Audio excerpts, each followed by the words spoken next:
खेल रहे थे और खेलते खेलते वहां एक कुआं है, उसमें झांके तो बहुत गिरगिट, एक बहुत बड़ा गिरगिट पड़ा हुआ है।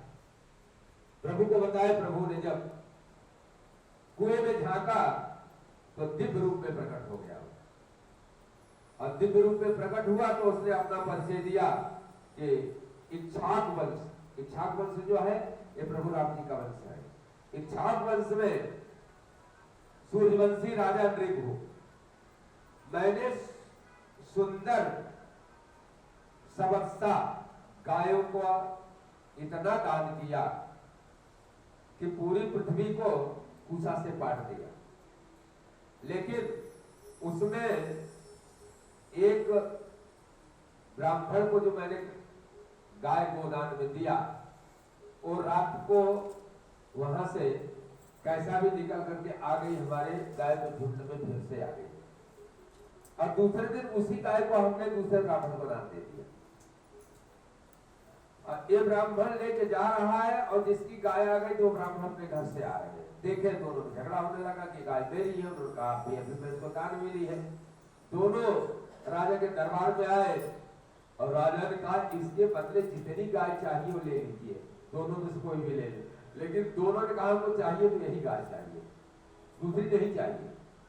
अंततोगत्वा श्राप दे दिए, ब्राह्मणों ने श्राप दिया, और जब श्राप दिया तो राजा की जब मृत्यु हुई,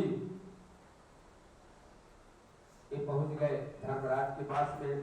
धर्मराज ने कहा कि आप पहले पाप भोगोगे या पुण्य भोगोगे। राजा नृग ने कहा कि पाप ज्यादा है या पुण्य ज्यादा है। धर्मराज ने कहा कि पाप बहुत कम है, पुण्य आपका ज्यादा है। कहा पहले हम पाप ही भोगेंगे, और वहां से यहाँ कुएं में मैं गिरगिट होके गिरा हूं, और आज ब्राह्मणों का शाप जो है मेरे लिए प्रसाद प्राप्त हुआ, और हमको प्रभु जी का साक्षात्कार दर्शन हुआ। ब्राह्मण और संत का अपमान करना, भगवान ने भी अपने बच्चों को समझाया था कि एक बार 20 पी लोगे तो मैं बचा लूंगा, लेकिन अगर ब्राह्मण और संत का अपमान करोगे तो मैं बता नहीं सकता। हम भालाहलंबन्ने विषम्यस्य प्रतिक्रिया ब्रह्मस्वं ही विषम प्रोक्तम न प्रतिविधिर्भुव। भगवान ने कहा था कि मैं एक बार तो बचा लूंगा, लेकिन ब्राह्मण के श्राप से और संत के श्राप से मैं नहीं बचा सकता हूं। श्री सुखदेव जी ने कहा, राजा दाऊ जी ने गोविंद से कहा कि अब तो तुम द्वारका के राजा बन गए हो, अब तुम्हारे बड़े ठाट है, तो मैं यहाँ रह के क्या करूं। इसलिए मैं 2 महीना मधुमास में वृंदावन जा रहा हूं। मधुमास चैत्र मास, वैशाख मास दोनों के लिए ये चले गए 2 महीने के वृंदावन। वृंदावन पहुंचे, बाल बालों के साथ गए, गर्मी का थोड़ा सा गौरी मौसम है, और बाल बालों ने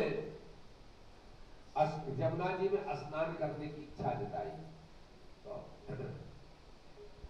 बलराम भैया ने कहा कि कहाँ वहां जाओ, तो मैं जमुना जी में ही बुला देता हूँ।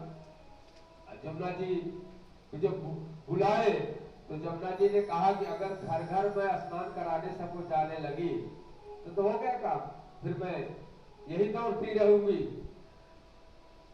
इस पर दाऊ जी ने यमुना जी को डांटा और मूसल उठा के पृथ्वी में जो पटका, यमुना जी कांप गई और तुरंत दिव्य रूप में प्रकट होकर के चरणों में गिर गई। कहा, राम राम महाबाहो न जाने तव विक्रमम यस्य कांसेन विधूता जगति जगतः पते। हे अनंत, हे महाबाहो, आपके बल पराक्रम को मैं समझ न सकी, मेरी धृष्टता को आप क्षमा करें। और दाऊ जी शांत हुए, इसलिए आज भी वृंदावन में यमुना जी टेढ़ी होकर बैठेगी। आगे वृंदावन द्वारकापुरी से दाऊ जी ने जाने के बाद यहाँ राजाओं को पता चला कि बलराम भैया तीर्थ यात्रा पर चले गए हैं, तो द्वारकापुरी पर दूसरे राजाओं की नजर टेढ़ी होने लगी। पांडुक नाम का एक राजा है जो अपने को भगवान सिद्ध कर रहा है। उसका मित्र है काशीराज।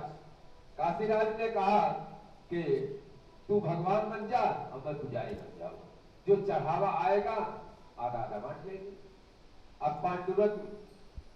पांडुरक जो है वो नकली गरुड़ बनाया, नकली 2 हाथ बनाए, उसमें सब बटन लगे, शंख चक्र गदा पद्म सब धारण किया उसने, ठाकुर बन गया, द्वारकाधीश बन रहा है।